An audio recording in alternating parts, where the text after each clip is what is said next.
Today we're going to be looking at the Xplory, the flagship stroller model from Stokke.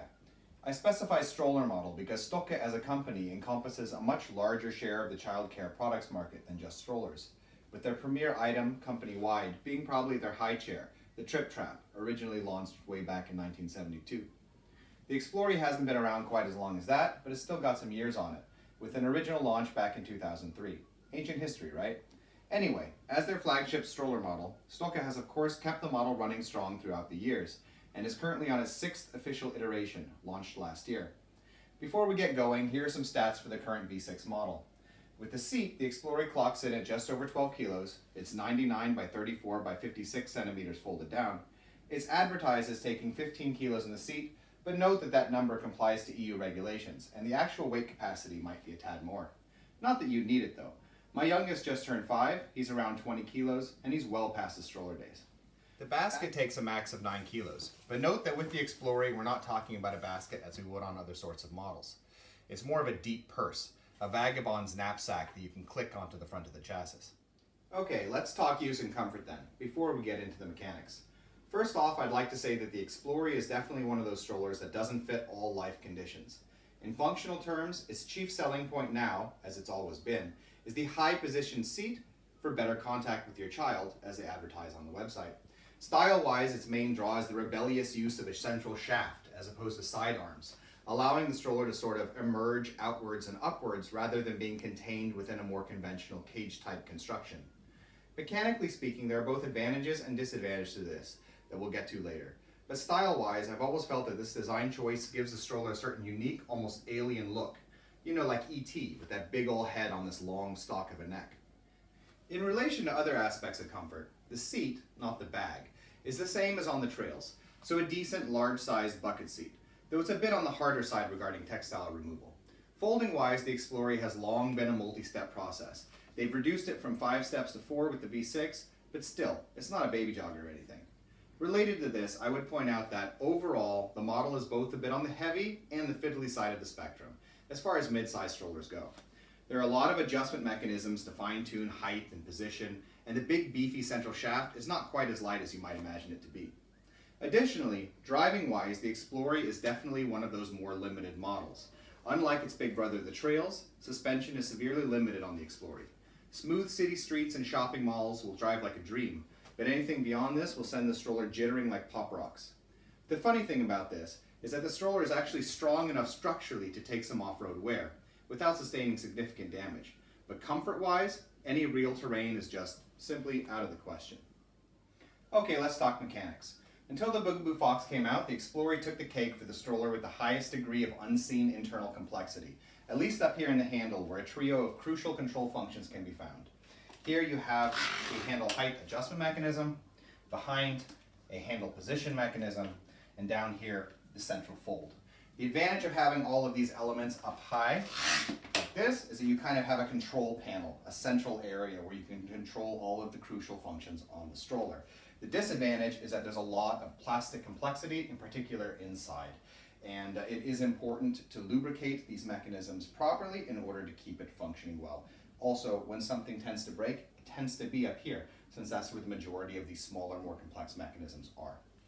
Moving down, we can look at the central shaft, which is the #1 design element that makes the Xplory quite unique. And there are both advantages and disadvantages, as I said, to having this central shaft.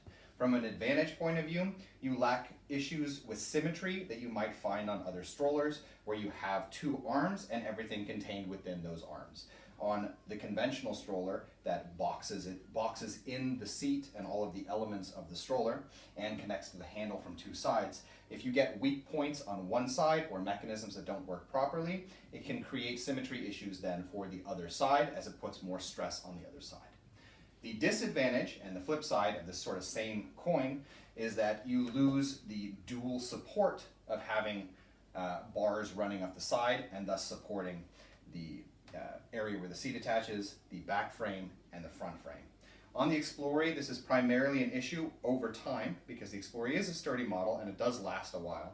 But over time, you do see issues with this central shaft and the design in general, mostly in relation to the back frame, which tends to loosen here, which is one of the reasons that they've put quite a few connection points here in order to hold the shaft in place. But still, over time, rear frame does tend to get a bit loose.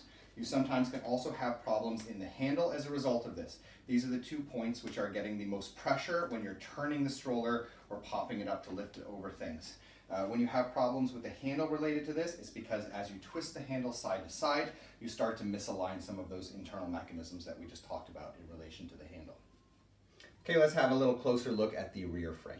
First thing I'd point out is there is of course no dedicated suspension, and as I said, this is a very unsuspended stroller. Most of the suspension they expect to occur happens in the wheels, and the wheels are actually quite complex in their construction, being made up of multiple layers, especially with the tires.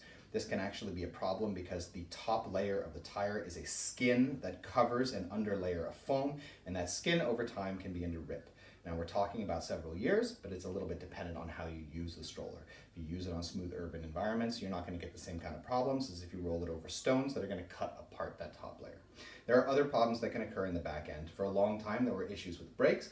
Since they shifted out the type of wire that they have inside to a more conventional brake wire, there have been less problems, but you can still get some issues there.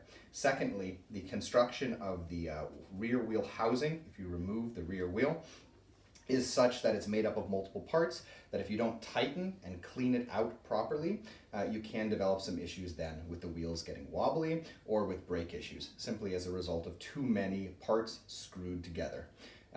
So again, maintenance is going to be a crucial issue. If you have an Xplory, you do need to be removing the rear wheels, checking out those rear housing, making sure to screw things in tight and clean out any sort of gunk or hair that occurs there.